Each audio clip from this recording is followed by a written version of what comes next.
బావగారు, ఉదయం నుంచి ఇంట్లో లేవు, ఎక్కడికి వెళ్ళావు దాక్షాయణి? సీతక్క ఈరోజు ఆశ్రమంలో ఉండే రాముని దత్తత తీసుకుంటోందని తెలిసి వెళ్ళాను.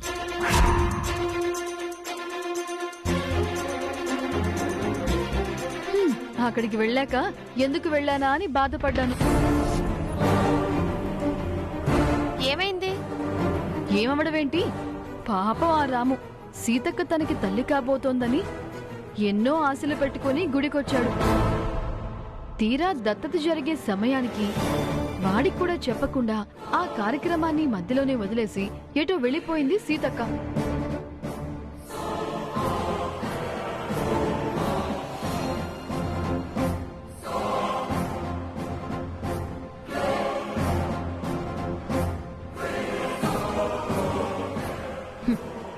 పాపం ఆ రాము ఎంత బాధపడ్డాడో. వాణ్ణి చూస్తే నా గుండె తరుక్కుపోయిందనుకో.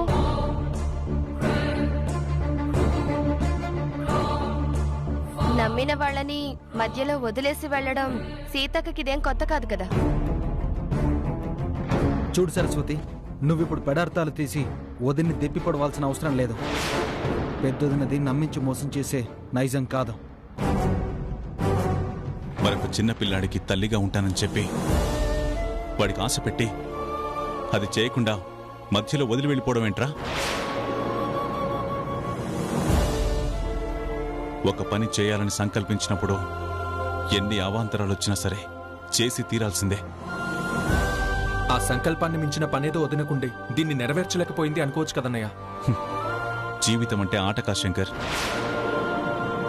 మధ్యలో ఏదో వచ్చిందని ముందు నుంచి ఉన్నదాన్ని వదిలేసి వెళ్ళిపోవడానికి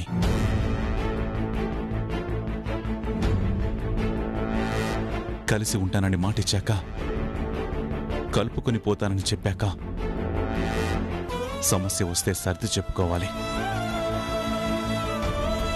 కష్టం వస్తే సర్దుకుపోవాలి గాని తనే కరెక్ట్ అనుకొని మధ్యలో వదిలిపోయి ఎదుటి వాళ్ల మనసుని బాధ పెట్టకూడదు. అనయ్య, నువ్వెవరి గురించి మాట్లాడుతున్నావు? ఇంకెవరి గురించి? మీ వదిన గురించి. బాధపడిన చంటి పిల్లాడు రాము గురించి.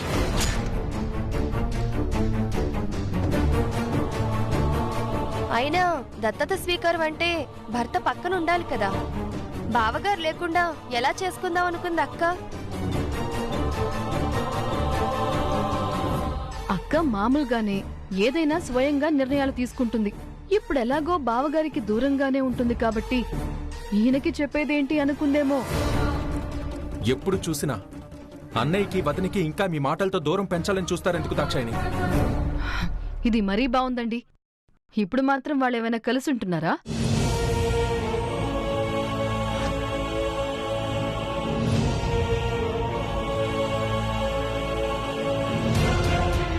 అనయ్య, ఇప్పుడు మీ ఇద్దరికి కడుపు నిండిందా?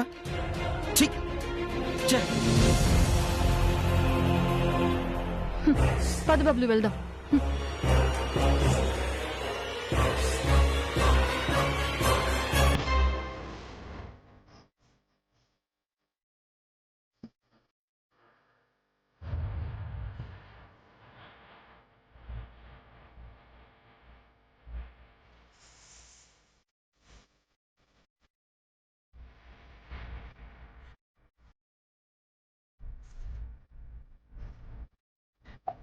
ఇదేంటండి, రాముని దత్తత తీసుకునే కార్యక్రమాన్ని కూడా మధ్యలోనే ఆపి వెంటనే వస్తానని హాస్పిటల్కి వెళ్ళిన సీత ఇంకా రాలేదు. ఫోనేమో ఇక్కడే ఉంది. నాకెందుకో కంగారుగా ఉందండి. నాకు అలాగే అనిపిస్తోంది. పోనీ హాస్పిటల్కి వెళ్ళి చూద్దామంటే అది ఎక్కడుందో మనకి తెలియదు.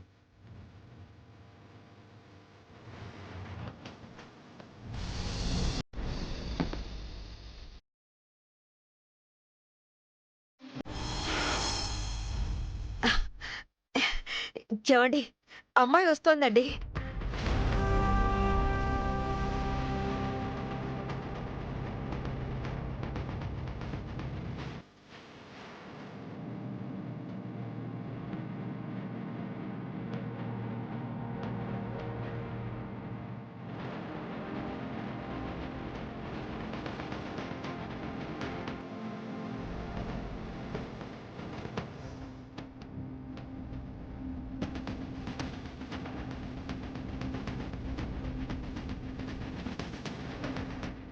అమ్మా సీత,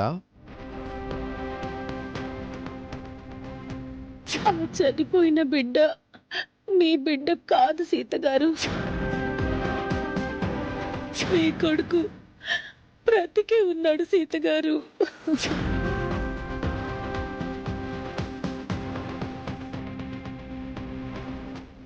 ఏమైందమ్మా? ఎందుకలా ఉన్నావు? ఏమ్మా, హాస్పిటల్ నుంచి తిరిగొచ్చిన నువ్వు నోట మాట లేకుండా ఇంత గంభీరంగా ఉన్నావంటే అక్కడేదో జరిగే ఉంటుంది. మమ్మల్ని కంగారు పెట్టకుండా ఏం జరిగిందో చెప్పమ్మా. ఏమని చెప్పమంటారు? ఎలా చెప్పమంటారు? ఒక తల్లిగా ఊహించని శుభవార్త విన్న నేను దాన్ని మనసారా తీసుకోలేని దుస్థితిలో ఉన్నాను అని చెప్పమంటారా? ఒక అమ్మగా ఇన్నేళ్ల నా ఆవేదన సమాధయ్యి కొత్త ఆశ పురుడు పోసుకున్నా కూడా ఆ ఆనందాన్ని అనుభవించలేని దురదృష్టవంతురాలని చెప్పమంటారా? నేను చేయని తప్పు కూడా ఆ దేవుడు నాకు వేస్తున్న శిక్షకు కోపం చూపించలేని నిస్సహాయురాలని చెప్పమంటారా?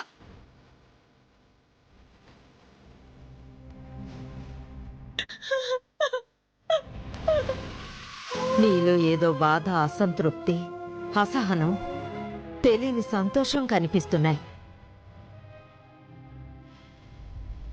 నీ బాధ ఏంటో అర్థమయ్యేలా చెప్పు సీత. 7 ఏళ్లుగా నేను అనుభవిస్తున్న నరకానికి ఆ దేవుడు సమాధానం ఇచ్చినట్టే ఇచ్చి మళ్ళీ నేను సంతోషించే లోపే ఒక ప్రశ్నని నా ముందుంచాడు.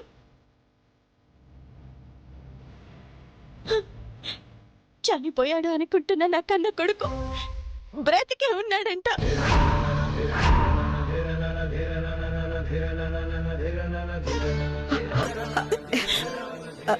అమ్మా, అమ్మా, నేను నమ్మలేకపోతున్నానమ్మా.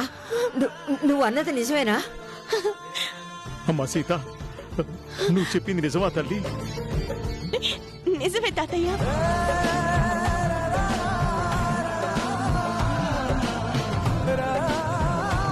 ఈ శుభవార్త నీకెవరు చెప్పారమ్మా? నా మనవడు ఎక్కడున్నాడంట? ఎవరి దగ్గర పెరుగుతున్నాడంట? అది తెలియకనే నా ఈ ఆవేదన బామ్మ. బిడ్డ బ్రతికే ఉన్నాడని తెలిసి కూడా వాడెవడో ఎక్కడున్నాడో కూడా తెలియని పరిస్థితి. సంతోషపడాలో బాధపడాలో అర్థం కాని పరిస్థితి. నేను డెలివరీ అయినప్పుడు నర్సుగా పనిచేస్తున్న ఆవిడ ఎవరో చెప్తే డబ్బు కోసం బిడ్డని మార్చిందంట. ఆ మనిషి ఎవరో చెప్పేలోగానే ఆ నర్సుకి స్పృహ పోయింది, మాట కూడా పోయింది. మళ్ళీ ఎప్పుడు కోలుకుంటుందో కూడా తెలీదు. మంచి వార్త తెలిసిందమ్మా. ఏమే, ముందు అమ్మాయి నోరు తీపి చేయి. అలాగే.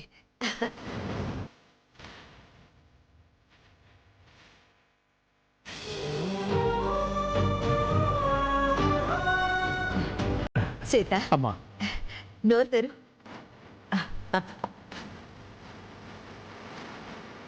సీత, నువ్వింకేం దిగులు పడకమ్మా. లేని కొడుకు ఉన్నాడు అని తెలిసిందంటే ఆ బిడ్డ నీకు తొందరలోనే నిన్ను చేరుకోబోతున్నాడని సంకేతం వచ్చినట్టేనమ్మా. తప్పకుండా నా మనవడు ఎక్కడున్నాడు జాడ తెలుస్తుందమ్మా. వాడు నీ దగ్గరకు వస్తాడమ్మా. అవును సీత, అదే జరిగి తీరుతుంది. ఇంకో విషయం ఏంటంటే, నువ్వు దత్తత తీసుకుంటావని ఆశలు పెట్టుకుని సంబరపడిపోయిన రాము నువ్వెంతకీ రాకపోయేసరికి పాపం బెంగ పెట్టుకుని ఆశ్రమానికి వెళ్ళిపోయాడమ్మా. వాణ్ణి చూస్తే నాకు చాలా బాధ అనిపించిందమ్మా. నిజమే బామ్మ, నేనున్న ధ్యాసలో వాడి సంగతి మర్చిపోయాను. పాపం రాము ఎంత ఫీల్ అయ్యాడో ఏమో. నేను ఇప్పుడే ఆశ్రమానికి వెళ్ళి వాడిని ఓదార్చొస్తాను.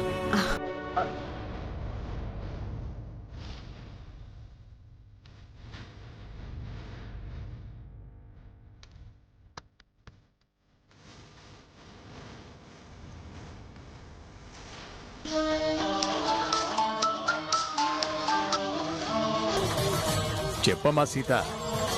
సిద్ధాంతి గారు, మీతో ఒక ముఖ్యమైన విషయం మాట్లాడాలి. శ్రమ అనుకోకుండా అమ్మ అనాథాశ్రమానికి వస్తారా? నేను ఇప్పుడే అక్కడికి బయలుదేరుతున్నాను. తప్పకుండా వస్తానమ్మా. మంచిది.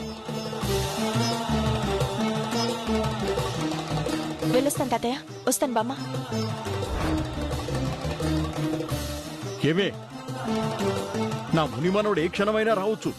పిండి వంటలు తయారు చేసి పెట్టు. అలాగేనండి.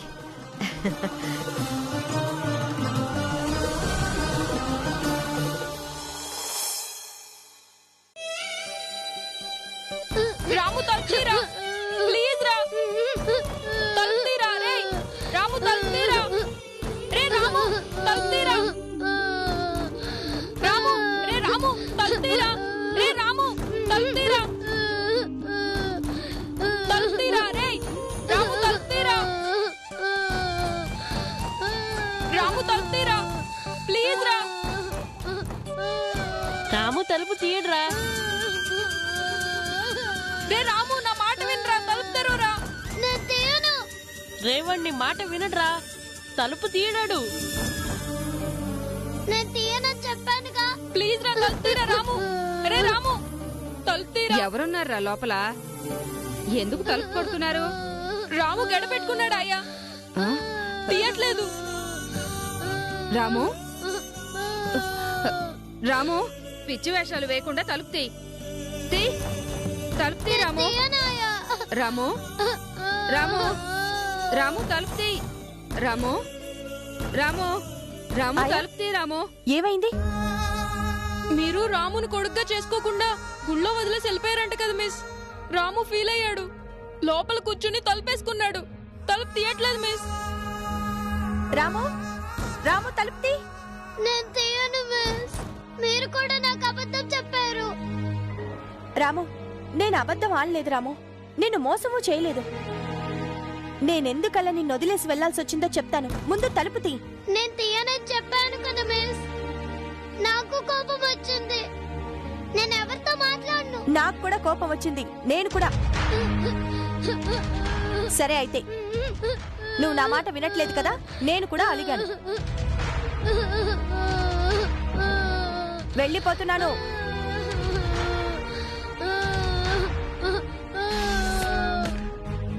నేను కూడా నీతో మాట్లాడను.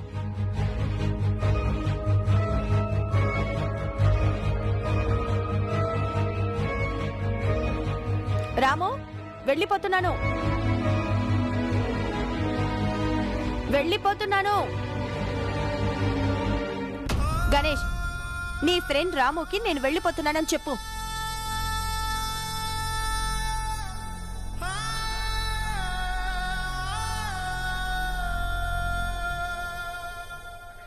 సరే రండి.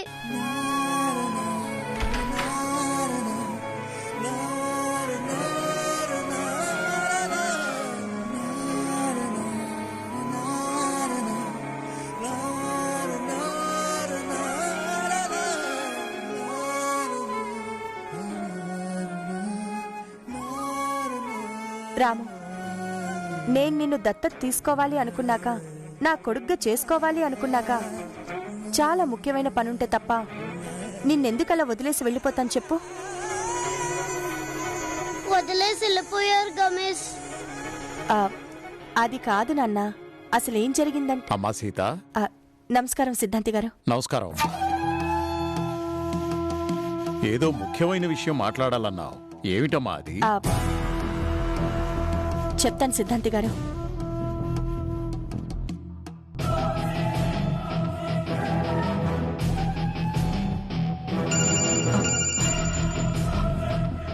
చెప్పాయా? అమ్మా, ఆ సీతగారు సిద్ధాంతి గారు ఆశ్రమానికి వచ్చారమ్మా. ఎందుకు? ఆ దత్తత కార్యక్రమం మధ్యలో ఆగిపోయింది కదమ్మా, దాని గురించే మాట్లాడడానికి అనుకుంటా. సరే, నాకు వాళ్ళ మాటలు వినపడేలా ఫోన్ దగ్గరలో ఉంచు. సరే అమ్మా.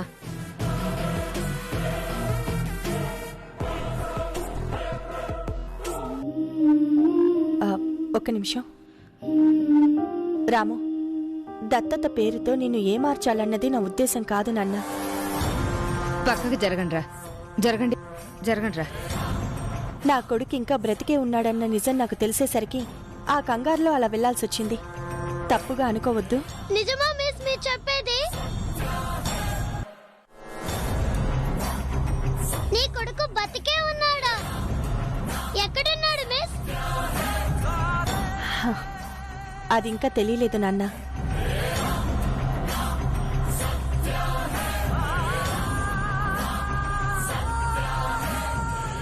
సిద్ధాంతి గారు, 7 ఏళ్లుగా నా బిడ్డ నాకు పొత్తిళ్లలో దూరం అయ్యాడన్న ఆవేదనతోనే బ్రతికాను. కాని దైవ సంకల్పమో మాయో తెలియదు, కాని ఈ రోజు నా కొడుకు బ్రతికే ఉన్నాడన్న వార్త నాకు తెలిసింది. ఒక్కసారిగా నాకు ప్రాణం లేచొచ్చినట్టయింది. కాని ఏదో ఒక మూల నేను విన్నది నిజమా లేక భ్రమ అన్న సందేహం నన్ను తెలుస్తూనే ఉంది.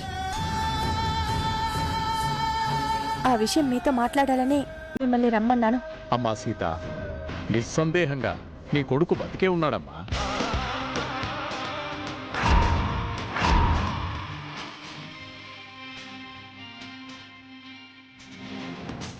7 ఏళ్ల క్రితం నువ్వు పుట్టిన సమయం తేదీ చెప్పినప్పుడే నువ్వు అనుకుంటున్నట్టు నీ బిడ్డకు ఏమీ కాలేదని నాకు ధ్యానంలో తెలిసింది.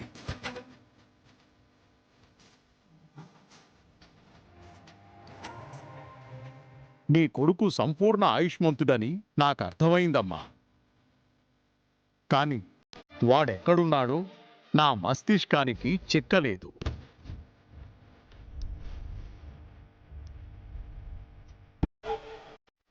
అందుకే ఆ నిజాన్ని నీకు చెప్పి నిన్ను గందరగోళానికి గురి చెయ్యడం ఇష్టం లేకే మౌనంగా వెళ్ళిపోయా. కొన్ని గ్రహాలు అడ్డుపడడం వల్ల నీ తల్లి కొడుకులు ఒకరికొకరు దూరంగా ఉండాల్సి వస్తోంది. కానీ మీరిద్దరూ కలిసిపోయే రోజు చాలా తొందరలోనే వస్తున్నాం.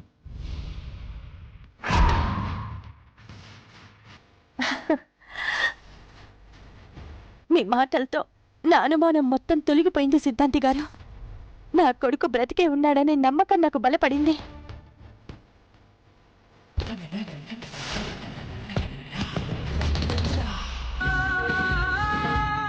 రాము, విన్నావు కదా? నా కొడుకున్నా సరే నువ్వు కూడా నా కొడుకువే.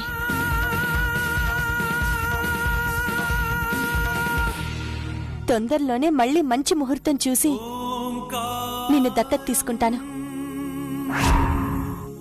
సరేనా? వద్దు మిస్.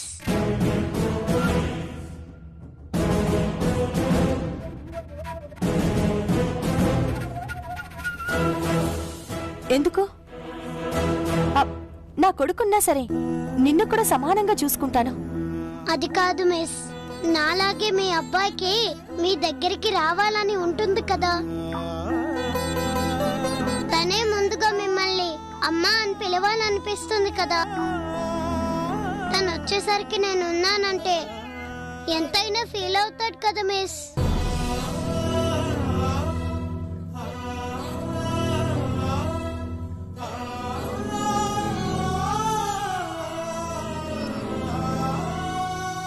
నీ వయసు చిన్నదైనా నీకెంత మంచి ఆలోచన ఉంది రాము. మిస్, అసలు మా అమ్మ ఉందో లేదో సిద్ధాంత్ గారిని అడుగుతాను మిస్. సిద్ధాంత్ గారు, నా చెయ్యి చూసి మా అమ్మ ఉందో లేదో, నా దగ్గరికి వస్తుందో రాదో చెప్తారా?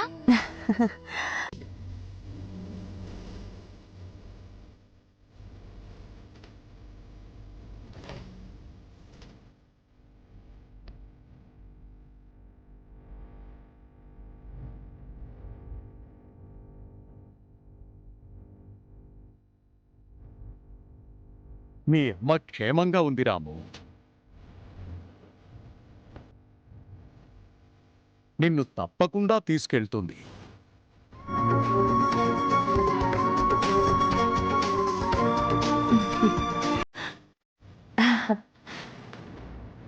చూడు, నీకిప్పుడు నేను మాటిస్తున్నాను, ఎలాగైనా సరే ఎక్కడున్నా సరే మీ అమ్మని తీసుకొచ్చే బాధ్యత నాది. మిస్, నేను కూడా మీకు మాటిస్తున్నాను మిస్. మీ అబ్బాయి కోసం నేను వెతుకుతాను. నేనే మీ అబ్బాయిని మీ దగ్గరికి చేరవేస్తాను.